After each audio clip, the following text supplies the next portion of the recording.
Hello viewers, on today's news. Colombia has agreed with the National Liberation Army, ELN, to extend the landmark truce deal that expired last week.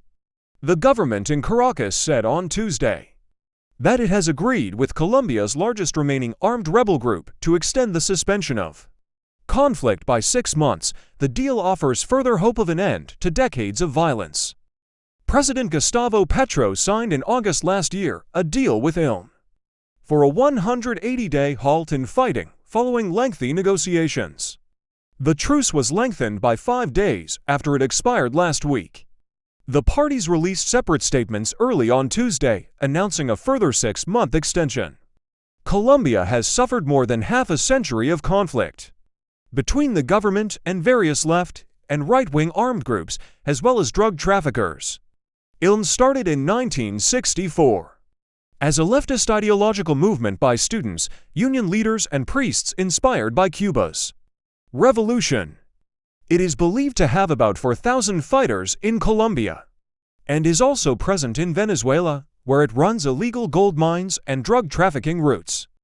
It is also known for staging kidnappings for ransom and attacks on oil infrastructure. The United States and the European Union have listed it as a terrorist organization. Under the deal, ELN agreed to suspend kidnapping, leading it to ask the government for financial support to replace lost revenue. The armed group said it will unilaterally and temporarily suspend economic detentions, a commitment that will be followed up by the monitoring and verification mechanism in 2016.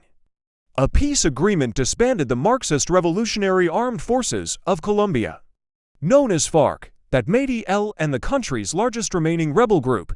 It has since increased its activities in territories formerly under FARC control.